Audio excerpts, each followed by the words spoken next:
It was pouring rain. I hopped on the last bus to head home. The doors shut and the bus started moving.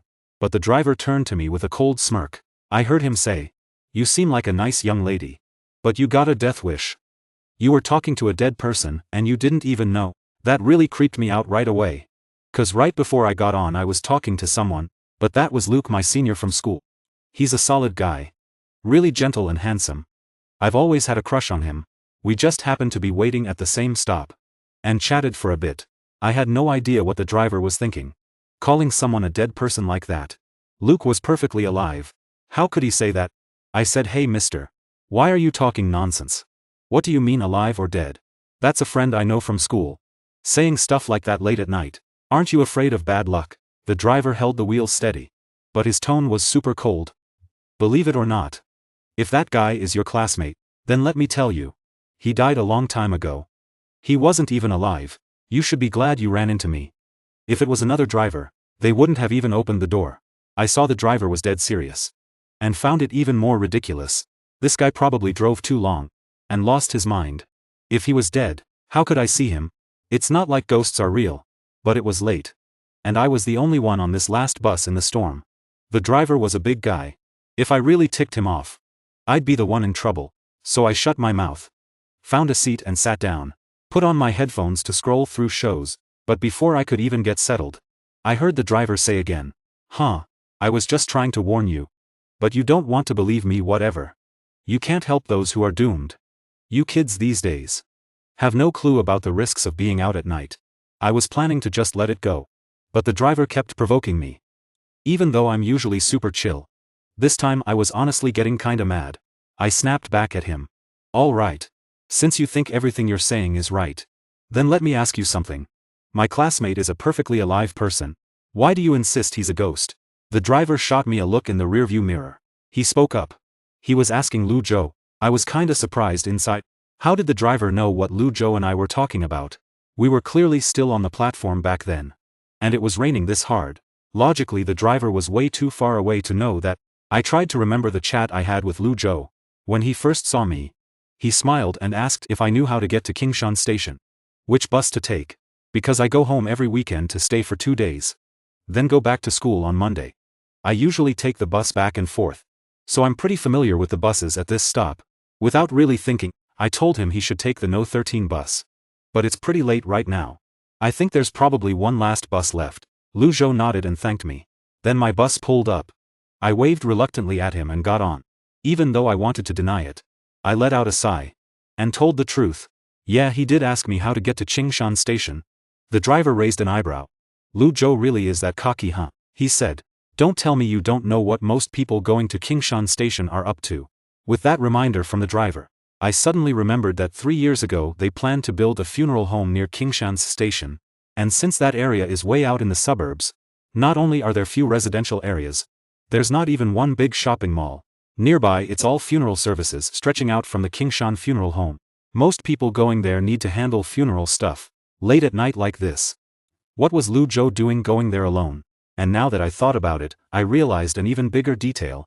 In such a heavy rain, Lu Zhou didn't even have an umbrella. But walking from school to the station to wait for the bus. That's at least a few hundred yards. Yet he was totally dry. Not even a hair got wet. Earlier, I was totally swept up in the joy of talking to Lu Zhou, so I didn't notice any of these details. My face went pale. And I couldn't stop shaking, which the driver saw. He said, "Looks like you've got a problem in your next life. Little girl.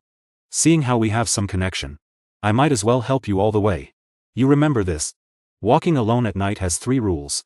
First, don't turn around when someone calls your name. Second, don't get greedy over stuff you find on the road. And the third is don't answer when someone asks for directions. You just broke the 3rd rule. This thing could be minor or major. At the worst, it could cost you your life." Hearing that I might die, I was totally freaking out now. This driver guy may have been rude at first, but he seemed to really know a thing or two about the supernatural. Everything today happened so weirdly. And out of the blue. Even though I didn't fully believe in ghosts. But what if I actually lost my life because of this? Thinking about that, I got up from my seat and rushed over to the driver's seat in a few quick steps. I grabbed the handrail. Looking desperate, I asked the driver, "What do you mean by losing my life?" I really didn't know, I was just saying something. And it could have such serious consequences. Sir, if you know anything, please help me out. I really don't want to die. The driver sighed. Like he was feeling sorry for me. Oh, I only let you in because you look about the same age as my daughter. And I couldn't stand to leave you out there. But giving you a ride is different from saving you. I'm just a regular person. I don't want to get tangled up in deep karma. I stared at his face, watching his expression closely. His face showed a lot of conflict. And helplessness too. I was thinking, if he really was set on not helping me, he wouldn't have bothered saying all this. When it comes to my life, I couldn't care less about saving face. I gritted my teeth and just knelt down on the floor next to the driver's seat. I said, sir, please, I'm begging you. Even just a few tips would do. Think of it as doing a good deed. The driver saw what I did, and his hands on the wheel got a little shaky. I felt the car wobble for a bit. The driver said, hey, little lady, you got yourself a big problem that's not gonna go away. I can't say much more. But what I can tell you is, when you get home tonight, if anyone knocks on your door, don't open it no matter what. You got that? I nodded. But I was still a bit confused. I get it. I won't open the door then. But why? And how do I make sure I'm safe? The driver said, why? Because the ghost that talked to you is after you. Getting on my bus only saved you for now. When you get back home tonight, for sure he's gonna come knocking. Open that door and you're his replacement. After a moment, the driver peeled a yellow talisman off the dashboard. He handed it over and said, this talisman is blessed. It wards off evil. Keep it hidden on you. And one more thing. If you're not sure the ghost at the door has left, fill a bowl with half water from your dinner bowl and put chopsticks in it. See if they stand straight up in the water. If they stand straight, then no ghost. If the chopsticks fall over, that means the ghost is gone. That's all I can tell you. The rest is up to fate. Getting off the bus, my head was a total mess. Dizzy and foggy. Back on the bus. After the driver gave me that talisman, he asked me for 888. Said the talisman was blessed, so it was expensive. Couldn't just give it to me for free, figuring I might have a ghost at the door when I got home. I didn't hesitate much and zapped him the money. Now that I'm off the bus, a cold wind blows, and my head clears up a bit. I suddenly started regretting it. Am I falling for some scam or what? Just handing over all that cash because of a few words from the driver. But the bus was long gone now. No way I could yell to get him back. I let out a sigh and muttered, what kind of crap is this, and then dragged my feet home. My parents went on a tour abroad a few days ago, so I'm home alone. After a shower, I lay in bed, picked up my phone and texted my bestie Jenny. Yaya is my roommate in the dorm, and she is also the one I hang out with the most in class. Alright dude. I started venting to him about what happened tonight. Yaya sent me several 60-second voice messages laughing at how dumb I was. He said only a nerd like me who reads novels and watches anime all the time would buy into such ridiculous stuff. Yaya said he had run into Lu Zhou this afternoon, when he was grabbing a meal off campus. That senior Lu of yours was being cornered by a freshman girl, confessing her feelings in public. A ton of people were around watching the show. I was afraid you'd get jealous, so I didn't mention it. Now I was really kicking myself. Oh my god. Why did I just believe that bus driver on the ride back? Lu Zhou is perfectly fine, and I thought he was dead. But him heading to Kingshan Station late at night and being totally dry in a downpour still bugged me. Yaya saw I was still hung up on it and hit the nail on the head. Jesus Wu, I never realized you were this stubborn. Have you ever thought about that besides an umbrella, you can also wear a raincoat when it rains? Maybe he already took it off and put it away while waiting at the platform. And who says you can't go to the funeral home late at night anyway? Maybe something actually came up. Hearing Yaya out, I finally realized I was just too blind to see it. How did I not come up with such a simple idea? I said I was just pissed. Yaya, you gotta go with me next week to the bus company to find that driver. If I don't get my money back, I'm never letting this go. After chatting about some gossip for a bit, time flew by and it was almost midnight. Seeing it was getting late, I told Yaya good night, turned off the bedroom light, pulled the covers up and got ready to sleep. I was just starting to doze off when a frantic knocking started at the door. Bang bang bang bang bang bang. It sounded like thunder and made me jump out of my skin. Who would be knocking at this hour? I checked my phone to see I didn't order any delivery, and my parents weren't coming back until tonight anyway. I wrapped myself tighter in the blanket, feeling jittery inside. Could it actually be some ghost at the door? Just as I was spacing out, the knocking outside stopped. Then I heard a familiar voice. It was Manager Wang from the property. He said, the owner of Unit 1802. Are you home? Sorry for knocking so late at night. But, your downstairs neighbor called us complaining. Saying the noise from your place is way too loud. They said it's messing with their whole family's sleep. If you're home, can you please just open the door? Your neighbor downstairs is out here too. I'm trying to sort things out between you two. Let's get this done early so we can all get some rest. The moment I heard it was downstairs Unit 1702 causing trouble again. I instantly felt this wave of anger hit me. Unit 1702 is a new mom. Her kid is only 1 year old. She's super protective of him. This mom has postpartum anxiety. She can't stand even a tiny bit of noise. She wants all neighbors around to be completely silent after 10 p.m. every day. Even our normal walking sounds get complained about by her. I turned over and got out of bed. Walked out of the bedroom. Looked through the peephole at the front door. And sure enough, there was Manager Wang outside, looking totally fed up. But I didn't see the mom from 1702 anywhere. I shouted through the door. Manager Wang. It's way too late. I'm not really comfortable opening up. But I wasn't making any noise just now. I've been in bed since the morning. Unit 1702 must be mixed up about something. Right after I said that, I heard this mom's shrill voice yelling from outside. She said you were walking back and forth upstairs. The noise was super annoying. And you're not even owning up to it. Young people these days have zero consideration for others. Do you even know how hard it is to have and raise a kid? Just cut me some slack, okay? So rude. Getting chewed out like that out of nowhere. No one could just keep their cool. But I stared through the peephole for a while. Still couldn't see this mom anywhere. I shot back without holding back. You're the one with the most drama every single day. Why you only know how to yell at people? Too scared to show your face. Can't face the light of day, huh? Manager Wang was like, what can I do? So he tried to smooth things over. Hey, let's talk this out nicely. Don't get all worked up. Unit 1802, how about you swallow your pride? Come out and have a proper chat with 1702. It's not a big deal. Just clear up the misunderstanding. Hearing that, the mom jumped in and said, yeah, exactly, who's the one hiding?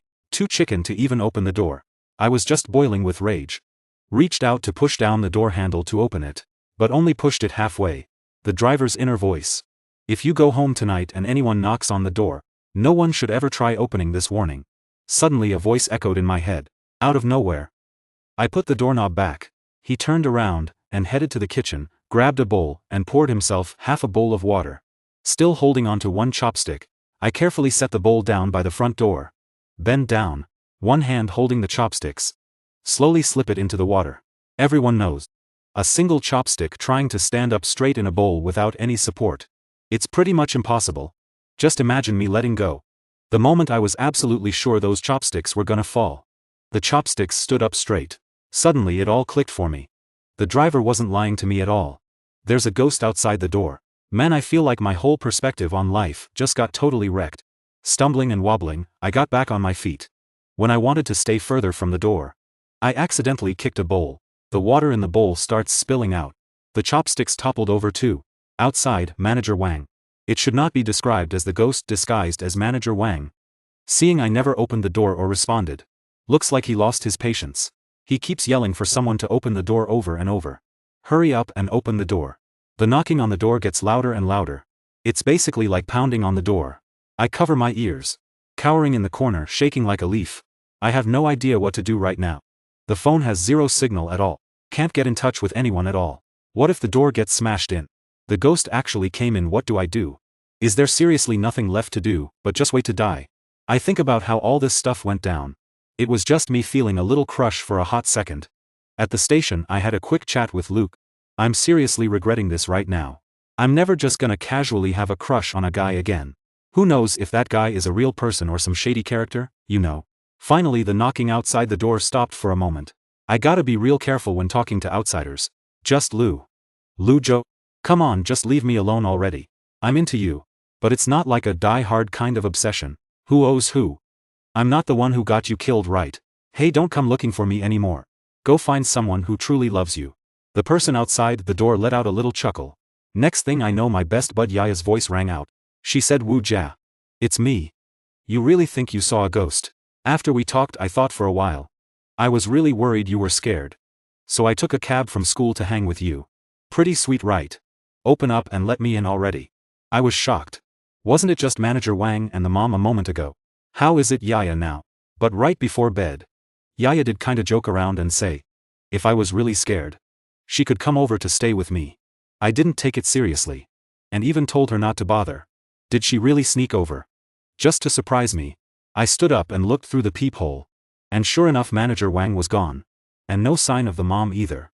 Outside the door, Yaya had her usual backpack on, wearing a baseball cap, and smiling right at me. I said, Yaya, it's really you. Did you see anyone at the door just now? Yaya looked confused and said, it's the middle of the night. Who else could be out here? Wu Jia, stop rambling. Just open the door. It's freezing out here in the rain. I was freaking out inside. Maybe that ghost already left. Since Yaya didn't show up until after the knocking stopped. What if it's really Yaya? She came all this way just for me so late. And I won't even open the door. That's pretty harsh. But I wasn't gonna risk my life just like that. I said to Yaya, Yaya, can you step back a bit? Go over under the motion sensor light in the hallway real quick. I remember reading somewhere before. People have shadows but ghosts don't. The hallway's motion sensor light was super bright. If a person stood under it, I could see right away through the peephole if there was a shadow. If it was really Yaya herself, I'd open the door and let her in right away. But I never expected Yaya to just flat out refuse. Wu Jia, how can you be like this? I came all this way to hang with you. And you're asking for so much, I explained helplessly. Just walk over there for a sec.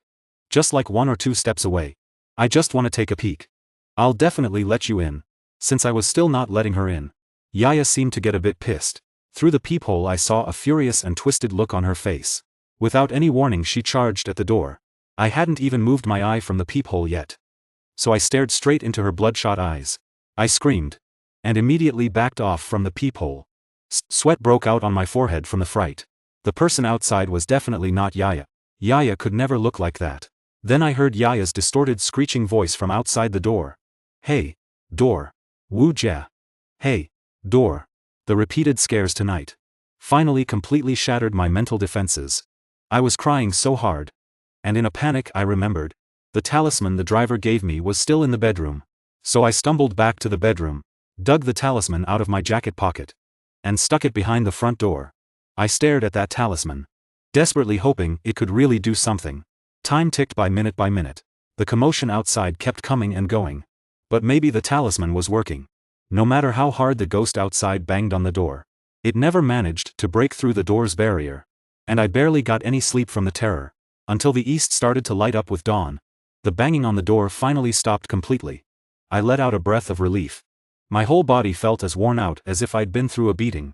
And I dozed off leaning against the door. The first thing I did after waking up was call Yaya. I nervously dialed the number. On the other end came Yaya's voice with a smile. Hello. Wu Jia, why are you calling me? I'm on a date. Unlike my two-tone life, loving to stay at school and home is different.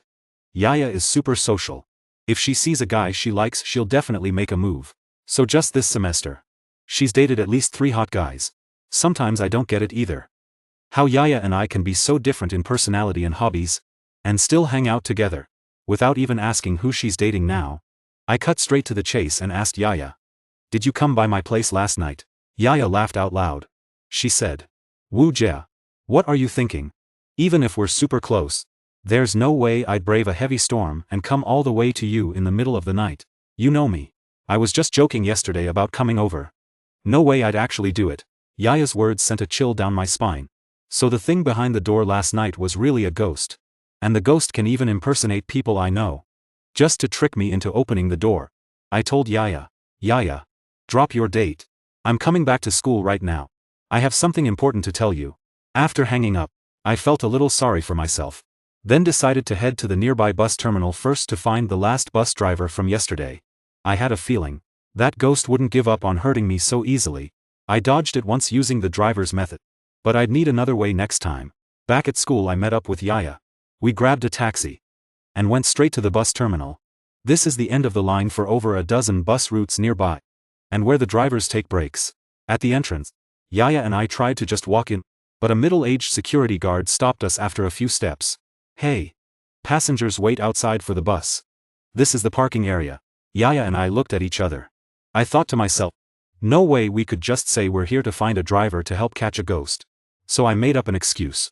Sir, we're here specially to thank one of your drivers. Yesterday on the last bus a creep bothered me. Thanks to that driver's help, I thought about it a lot. And felt I should say thanks in person. Maybe give him a commendation flag or something. The security guard let out an "oh." His expression relaxed. "Oh. That makes sense. Then just go straight to the last office building and ask for Director Lee. He knows everyone's contact info for the drivers. It's easier to just ask him directly. And there are a lot of cars inside. So don't walk around carelessly. Let me first call Director Lee on the walkie-talkie to let him know." I kept thanking the security guard. He nodded and said it's nothing. Then he pressed the walkie-talkie to explain the situation to Director Lee.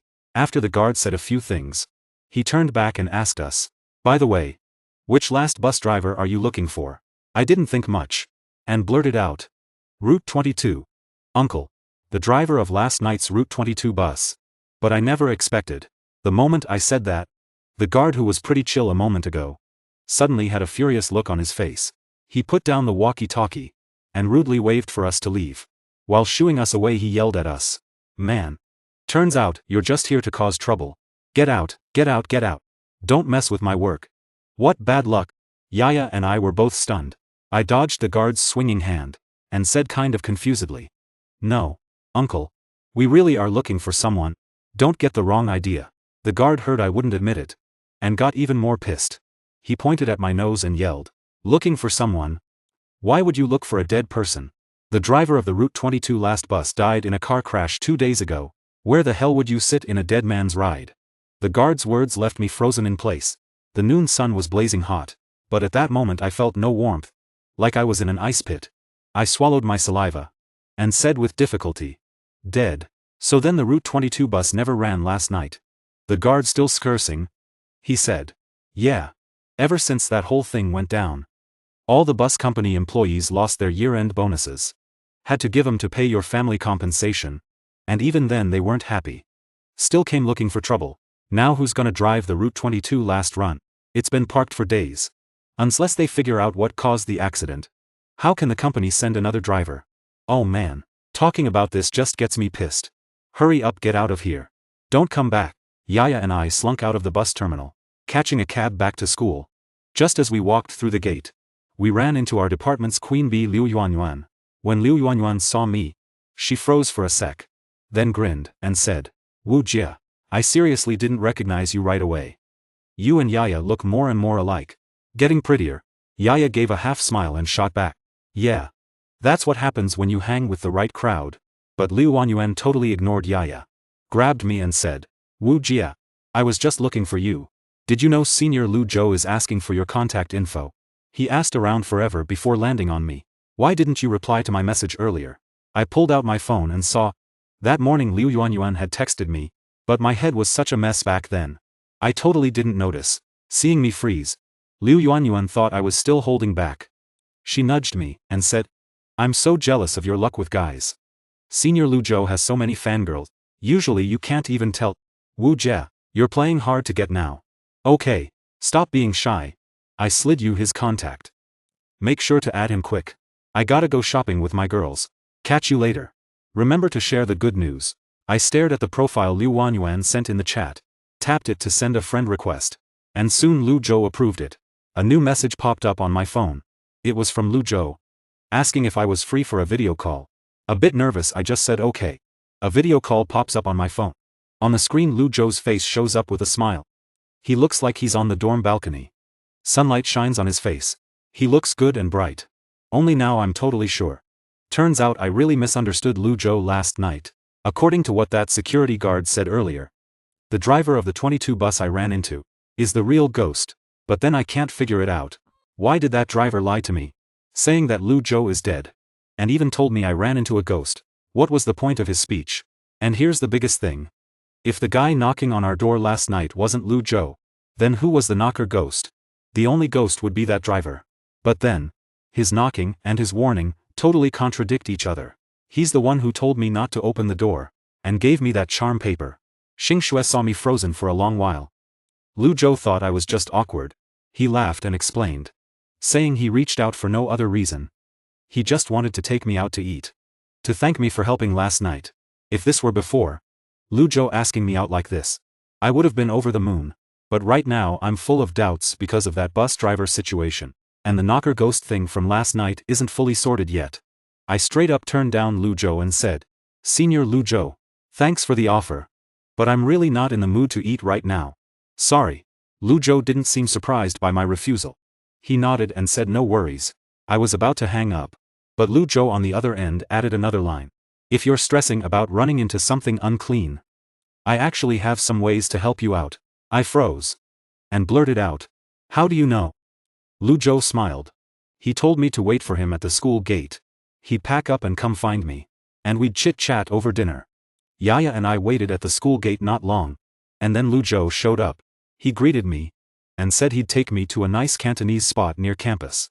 On the way to the restaurant, Lu Zhou explained to me that his Lu family has a deep connection with feng shui and spiritual stuff. He grew up surrounded by it. So he naturally picked up a lot. That's why the moment he saw my face, he knew I'd bumped into something nasty.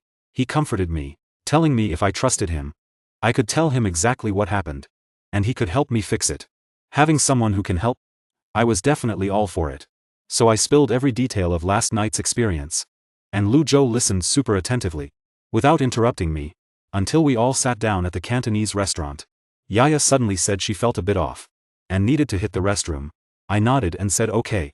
Then joked at Yaya, saying you two have way too many bathroom breaks like old cows. Right after Yaya left, Lu Zhou suddenly sat up straight. He stared at me for a long moment, then spoke up and asked, Hey Wu, the stuff you just told me I kinda have a clue now, but besides that ghost encounter, I gotta ask you something even more important. From the moment we met, wasn't it just you and me the whole time? So why are you always talking to a third person? Lu Zhou's words made my skin crawl. What did he mean? Like only him and me were here. Yaya had been right next to me all along. I said look Lu Zhou, please don't joke around. I was already freaked out enough yesterday. And now you're scaring me more. There were 3 of us the whole time. Earlier at the school gate Yaya even talked to you. You don't remember. He introduced himself as Zhu Ya. Lu Zhou took a deep breath. Looking totally shocked. He asked me. Are you sure this so-called third person with us is named Zhu Ya? I nodded. Yeah. She's in my class. And also in journalism. Lu Zhou paused for a bit. Then looked at me seriously. Hey Junior. I don't mean to freak you out. But I think some truth. I have to clue you in. As he said, Lu Zhou pulled up a news article on his phone, and showed it to me. It was a story about our school. Saying a girl from the journalism department got rejected, lost it and ran into traffic and got killed. I read it mumbling. Never heard of that in our major. Because most news reports use fake names. Until I flipped to the last black and white photo of the victim. And I froze in shock. The victim in that photo was clearly Yaya. And this news was posted a whole week ago. But just now Yaya was laughing with me. Lu Zhou said that explains your ghost encounter last night. To be exact. Before you ran into that ghost. Then you'd probably get haunted by a ghost. So you've got a ton of yin energy. Which makes you prone to weird stuff. Lu Zhou asked if I'd been feeling tired lately. And if my neck felt super heavy where it connects to my head. I nodded. Saying yeah that's exactly it. Lu Zhou said. I'm gonna tell you the truth. But don't freak out. Your neck feels heavy. Because the ghost that's on you is right on your back. Following you around. And I'm pretty sure that ghost is Zhu Ya. Lu Zhou's words gave me straight up chills. I asked so that's why nobody talks to Yaya. Turns out only I can see her. It finally clicked for me right then. No wonder the security guard and Lu Yuanyuan totally ignored Yaya today. Because from the start only I could see her. Lu Zhou asked if I had something personal on me. That Yaya gave me recently. And I've been carrying around. He said that's probably the main way the ghost got on me. And why only I can see her. I was like dude you're a freaking genius. Cause I had this jade peace charm hanging around my neck. Yaya gave it to me a week ago. And she woke me up in the middle of the night to shove it in my hand. Back then Yaya told me this jade was blessed from a temple. And told me to wear it around my neck and not take it off. Lu Zhou told me to take it off and let him see. I nodded. And took it off without a second thought. He carefully took it. Then pulled out a bottle the size of eye drops from his pocket. Lu Zhou dripped some liquid from it onto his finger. And touched the jade with it. Then he checked out the red string holding the jade. After a moment, I saw him untwist the end of the red string. And pull out a long thin black hair from inside. Lu Zhou told me. This hair is definitely Yaya's. And the jade he just checked. Has super tiny writing carved on the bottom. Probably the caster's birth info. I took the jade and looked closely. And yeah, there were indeed letters. I felt super dumb about it. Thinking how could such an obvious clue have never occurred to me before. Lu Zhou comforted me. It's totally normal you didn't notice. Because the jade has a spell to hide it. He said the liquid in this eye drop bottle isn't regular stuff. It's cow tears. Great for warding off evil and clearing sight. So that's why I can see it now. Lu Zhou said. I think Zhuya put some kind of voodoo curse on you called a substitution spell. He explained. This dark magic can make the ghost get closer and closer to the living person it's been cast on. And they start looking more and more alike. Until eventually they're practically inseparable. When it's hard to tell who's who, that's when the substitution is complete. And I'd be the one dying instead of Zhuya. And she'd use my identity to come back to the living world. I thought back really carefully. And told Lu Zhou. I do kinda remember. Me and Yaya didn't used to get along all that well. We only started talking non-stop like this just this past week. But it's like my eyes were totally blindfolded. Every time anything had to do with Yaya, I just wouldn't think too much. Let alone dig deeper. Lu Zhou nodded. Telling me that's one of the effects of the substitution spell. He asked me to hold out my right hand. I did what he said. Lu Zhou carefully wiped a little cow tear fluid along the lifeline on my palm. I was shocked to see my lifeline that used to stretch almost to my wrist. Was now just this tiny little nub as long as a fingernail. What's going on? Lu Zhou said. Good thing I told him about this. Otherwise by the time my lifeline completely disappears, I'd be a goner. I grabbed Lu Zhou's hand like I was holding onto a lifesaver. Like my last hope. Senior Lu Zhou, what do I do now? Is there any way you can help me out? Lu Zhou told me not to panic. Then he pulled out a lighter. And burned up that red string pendant with the jade. Then he borrowed a cleaver from the Moon Gourmet kitchen, while the waitstaff gave him weird looks. And scratched the words off the jade. Lu Zhou said without that vessel to get a hold on me. Yaya has already left from behind my back. I shrugged my shoulders and moved around. And sure enough I felt way lighter. I started smiling. Thinking it was all over. But Lu Zhou said. That was just the easy part. What's next is the real deal. He shoved a bottle of cow tear fluid into my hand. And said when you get back to the dorm, pour all this cow tear fluid into a basin right away. Then fill it with water. And wipe down your whole body with that water. Cow tears stop that itch. After you use it, even if Zhuya wants to jump onto you, she won't dare to come near. But remember, the timing has to be no later than 1 in the afternoon. And another thing. From now on your way back, no matter what happens, don't ever look back. Even if anyone calls your name you can't. If you can pull that off, I promise you'll be fine. After leaving the Chinese restaurant, standing on the crowded street, it feels like a whole different world. I checked the time. It was around 12 o'clock. Plenty of time to get back to the dorm before 1. As I was thinking that, I found myself back near the bus stop from last night. This road is the only way back to school. Thinking about what happened on the bus last night, I was still terrified. I was about to speed up. As I passed the bus stop, I suddenly caught a glimpse of a familiar figure. Oh my god, that guy standing by the bus stop. Wasn't he the driver from last night? The driver saw me. He nodded and said hi. I was scared out of my mind. Holy moly, seeing ghosts in broad daylight. He's clinging to me too. I'm really unlucky. Seeing I ignored him, I quickly put distance between us. The driver's voice calmly came from behind me. Little girl. I can't believe it's only been 1 night. The ghost lady on your back didn't leave. And she's getting even more tangled up with you. You might actually be in serious danger. I stopped dead in my tracks. What did the driver mean? What did he mean the ghost lady on me didn't leave? Could he see Yaya too? But didn't Lu Zhou already get rid of her? And Yaya temporarily left me. But then it hit me. The driver might be trying to trick me. Lu Zhou said. No matter what happens, don't ever look back. The driver is a ghost himself. Can't believe anything he says. With that in mind, I didn't hesitate. I kept walking forward. Seeing me getting farther away, the driver seemed to be getting anxious. I heard his footsteps getting closer behind me. He spoke behind me. You're too scared to turn around. Are you thinking I'm a ghost too? He let out a laugh. Saying he was surprised I actually took his advice. To heart from yesterday. He was really glad. He felt relieved. I didn't respond. The driver kept talking to himself. He didn't tell me yesterday. Turns out he wasn't really the driver of that last bus route 22 at midnight. His last name was Yang, and he was a Taoist priest. He was hired to do an exorcism on that bus line. Last night, he instantly spotted the female ghost on my back.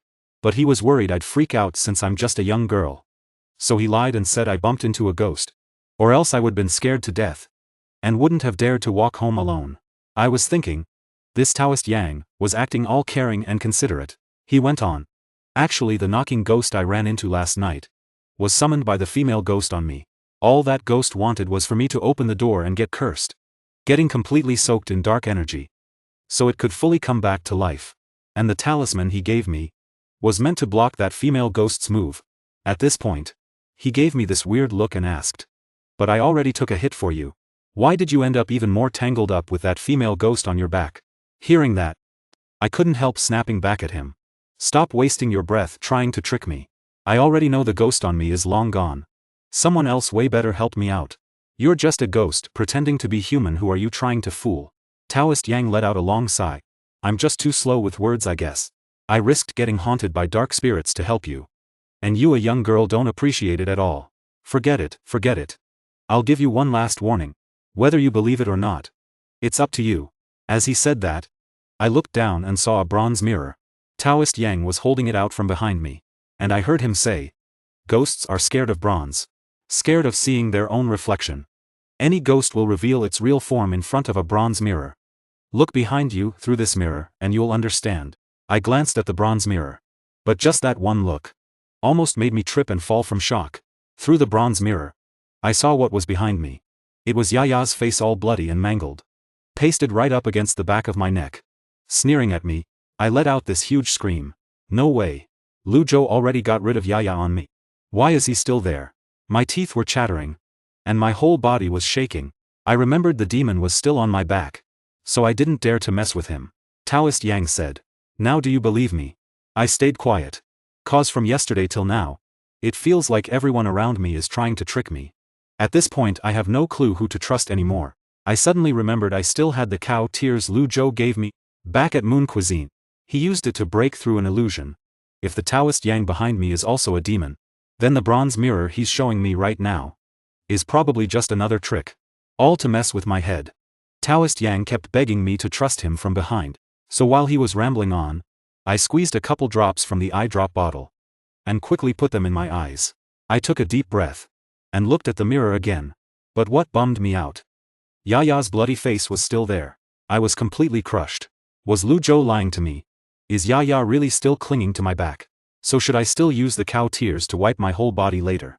I pulled out my phone, wanting to text Lu Zhou and call him out, but weirdly enough, even though I'm on an empty street, my phone had no signal. While I was spacing out, Taoist Yang shoved the mirror into my hand.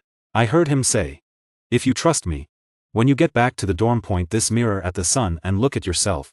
Remember this. You gotta do it before 1 o'clock. Young lady, I hope you make it through." Right after Taoist Yang said that, I suddenly heard the noise of traffic all around me again. That's when I realized there wasn't a single person around me just now. I checked the time on my phone. It was already almost 12:50. Only 10 minutes left. I didn't have time to think. I picked up the pace and hurried back to the dorm. As soon as I got back, my phone blew up with messages from Lu Zhou. "How is it? Did you make it back to the dorm okay? After you left, I did another divination for you. The result wasn't good. Did something happen to you? Junior Wu, don't let yourself get fooled. Just do exactly what I say." I flipped my phone face down on the table and started thinking about what I should really do. Actually, when I think back carefully, ever since last night, that driver didn't seem to mean me any harm. If he was really a ghost and wanted to mess with me, then why didn't he make a move on the bus? Plus the talisman he gave me later actually held off the knocking ghost. Then there's Lu Zhou. Same as Yaya. Really, I didn't have much history with him before. But just because I helped him with directions, he got all keen to take me out to eat. For a good-looking guy like Lu Zhou, who never lacks female attention, why would he suddenly be so nice to me? And just happen to know all about yin and yang. But if Lu Zhou wanted to mess with me, why though? He's a living person. Why would he help out a ghost? In a flash of lightning, a thought suddenly struck my mind. I walked over to Zhuya's bed. He went crazy, tearing open all his closet drawers. Then he flipped over his bed. Finally, I found a letter and a small photo stuck together under the pile of clothes. In the photo it was a guy and a girl. The girl was Yaya. And the guy was none other than Lu Zhou. Thinking back to that news report, it all suddenly clicked. The guy Yaya failed to confess to was probably Lu Zhou, and Lu Zhou felt guilty about her death. So he used his yin-yang skills to help her out. No wonder Yaya didn't seem like the type to know such dark arts when she was alive. But after dying she suddenly came up with these shady tricks. Someone must have been helping her from the shadows. And why Lu Zhou knew right away what was going on with me. was just because he was the one pulling the strings. When I realized that, I was so pissed I just tossed the cow teardrops into the trash. This stuff probably wasn't gonna do jack. Back when I looked into that bronze mirror from Taoist Yang, I not only saw Yaya all torn up and bloody, I also noticed my own face. By now I already looked 9 times like Yaya. That whole thing about using cow teardrops to wipe the body that Lu Zhou said was probably just to blow me off. Trying to buy time, probably once it passed 1 o'clock. Yaya would really become my body double. And I would be the one to die. Time was running out. Once I put it all together, I didn't hesitate and grabbed that bronze mirror from Taoist Yang, walked quickly to the balcony, lifted my face, held the bronze mirror with both hands, reflected the sunlight onto my face. The warm sun was shining on me. I couldn't help but want to squint. My whole body felt light and floaty. From someplace really far off, I thought I heard a girl screaming and wailing. Sounded like Yaya's voice. Was the exorcism actually working? I stared hard at the bronze mirror, trying to get a better look, but I noticed my surroundings didn't look like the dorm anymore. I was in a super fancy living room. I heard the sound of the door opening. Then 2 guys and a girl walked in from the hallway. They were talking as they walked. "Senior. I lose to you. Didn't think he'd still end up using the mirror. Haha. Junior, you still need to work on your patience, huh? People trust the truth they find themselves the most. You were way too straight-laced all along. You Taoist dudes are having your fun all right. Not giving a damn about your little junior sister. With blood all over my face. Good junior sister. When us senior brothers get paid later, we'll cut you in for extra. Enough for you to buy bags and clothes all you want." These 2 guys and 1 girl all wore Taoist robes. I didn't recognize a single one. But what freaked me out big time was the voices from the 2 guys. One sounded like Lu Zhou. The other like Taoist Yang. And the girl's voice was exactly like Yaya's. What the hell is going on? Next I noticed a middle-aged couple coming down the 2nd floor stairs to greet the 3 Taoists in the living room. And in that woman's arms was Yaya. I felt my mind spiraling into total chaos. That middle-aged couple looked super familiar. Like my parents, right? I remember now. Why did I always think Yaya was my bestie? She's clearly my own little sister. And that couple are my actual parents, but they always looked down on me for growing up in the countryside. Like I wasn't their real daughter. When I grew up they took me back home, but ignored me completely. Let Yaya bully me all she wanted. These memories flooding back like a tidal wave totally stunned me. I was still holding up the bronze mirror, just staring at its surface. I heard my dad address the 3 Taoists. 3 venerable masters. The matter of bringing my little daughter Yaya back to life. Has it worked out? The guy with Taoist Yang's voice said. It's all set. Now your little daughter Yaya's soul has possessed your oldest daughter's body. Just wait till she wakes up from the illusion, and everything will be done. And don't worry about getting punished by the underworld. This whole thing was your oldest daughter's soul's choice. We secretly offered a lifeline with that bottle of cow tears, but she didn't pick the right path to survive, so the karma of her soul scattering won't fall on your little daughter. My mom was overjoyed. Master Taoist, thank you so much. When this is done I'll double your payment. Now I finally got the whole picture. So that bottle of cow tears was the key to breaking the spell. And during that last time, Taoist Yang tricked me. I accidentally dripped it into my eye on a whim. Maybe that's why I can see through illusions now. But those 3 Taoist priests seem clueless about all this. I slowly lowered the copper mirror in my hand, feeling several pairs of eyes on my back staring at me. I knew if I wanted to survive, there was actually one more shot. I wanted to gamble on human greed. The moment I turned around, I faced the 3 priests. I mouthed just 2 words, "No home." I saw pure shock in the priest's eyes. Then before they could react, I grabbed that copper mirror and instantly shined it at Yaya lying dead in my mom's arms. I heard a super piercing scream. It was Yaya. My little sister. Her soul shattering in agony. Yeah. That mirror could hurt my soul. And it could do the same to hers. The 3 priests and I could all hear that scream. But my parents couldn't. I said, "Mom and Dad, I'm Yaya. I'm back." My parents smiled, dropped Yaya's body, came over and hugged me tight. I heard them crying tears of joy. "Oh my precious girl. I'm so sorry. You've had to keep living in your sister's body." I said, "It's fine. I don't mind at all." I turned to look at the 3 priests. I said, "Right. 3 Master. Mom and Dad really gotta thank them for the spell. No amount of money is too much. After all, they brought a dead person back to life." The priests' faces went from worry to relief. And we were instantly on the same page. I heard them say, "Congratulations on your daughter. Best wishes to your daughter. Back from the dead." Good fortune will surely follow. The end.